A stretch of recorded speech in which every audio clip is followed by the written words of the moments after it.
Happy Tuesday, everyone. Welcome to another IndySoft Tip Tuesday. I'm Chuck, and this is our newest new guy. Hey, Evan. how's it going, everybody?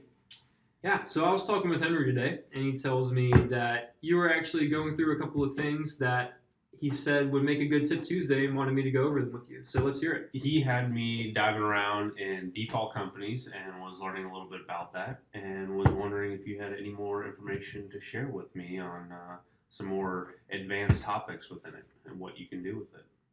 Okay, yeah, I think I can cover that.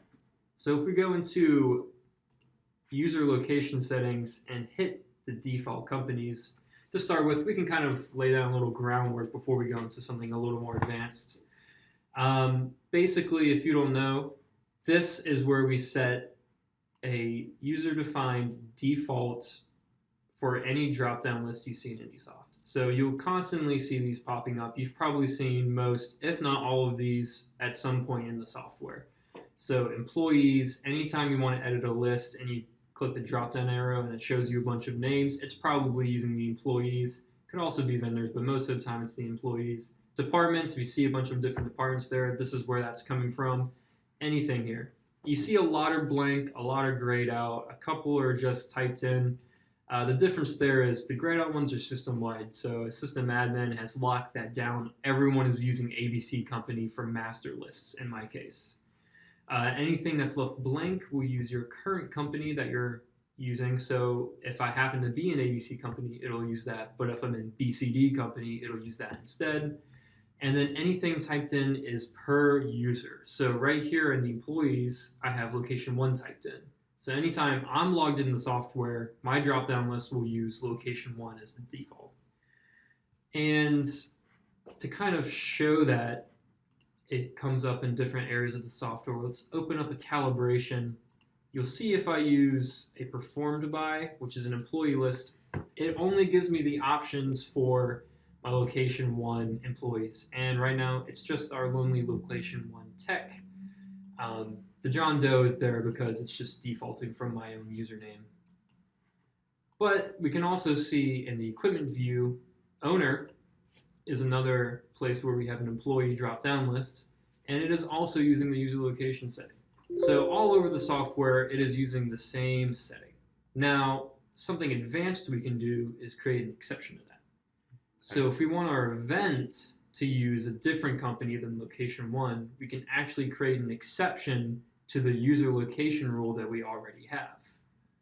So everything is using location 1 except for the exception we're about to make.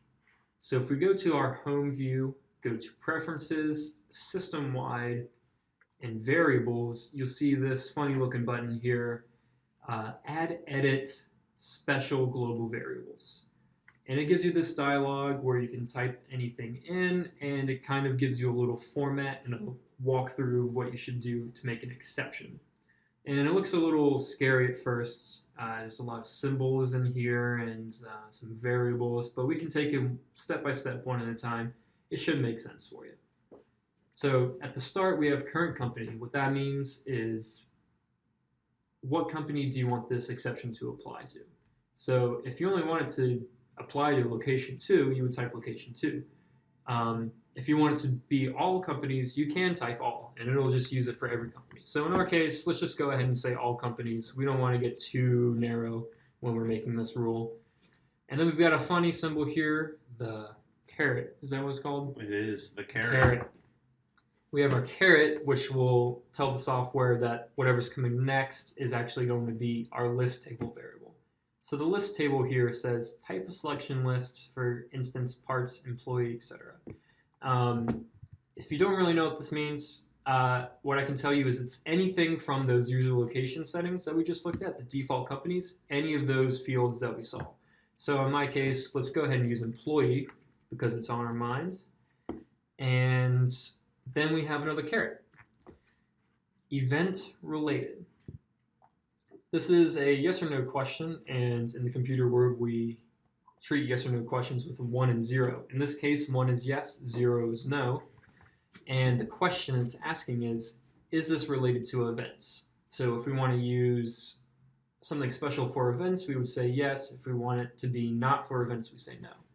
In our case, let's go ahead and say it's events. So we'll give it a 1. After that, going back, we have event related, another caret, and then event type. Event type only applies if you said yes to the event related, and you can make it a specific event or all events, just like the first thing we did with the companies. So if you only want it to be calibration, just type calibration. If you only want it to be receiving, just use receiving. But in the interest of keeping things more broad, we'll go ahead and say all, so it applies to all events. And then we have an equal sign and company exception. Company exception is what we've been building up to. This is where you pick the company that will be your new default. So if you say default, it'll use what's from your user location settings, which isn't super helpful, but in some cases, that will be what you want to do. Current company is probably the most common. That's for creating an exception where it doesn't use a specific company, but it'll use the company that you're currently on, kind of going back to if you left your default company field blank. So what people might use this for is if they want to use location 1 for everything except events, then they'll say current company at the end of this exception rule. In their event, it'll use your current company instead of location 1, but anytime you're out of an event, it'll use location 1. In our case, let's go ahead and define a specific company to use as our third option. So what you can do is pick what company you want to overrule your user location setting. So I know in my ABC company, I have a couple more employees that I want to be using in my event. So I'll go ahead and type that up. Then we hit OK, OK. And as always, we want to reload all settings and check out our events. Actually, before we do that, let me just show you the employee list for ABC company. You see here we have all 5 of our employees there. So now our event should be pulling from that instead of our user location setting. So we go to John Doe, and boom, there we have it. Wow, very cool. Yeah, all our ABC employees. And just to show that it didn't change anything for the rest of the software, we go back to owner. We're still using our user location setting. Very so cool. You can create as many exceptions as you want. Just add a new line over here. And once again, it's preferences, system-wide, variables, and this button here.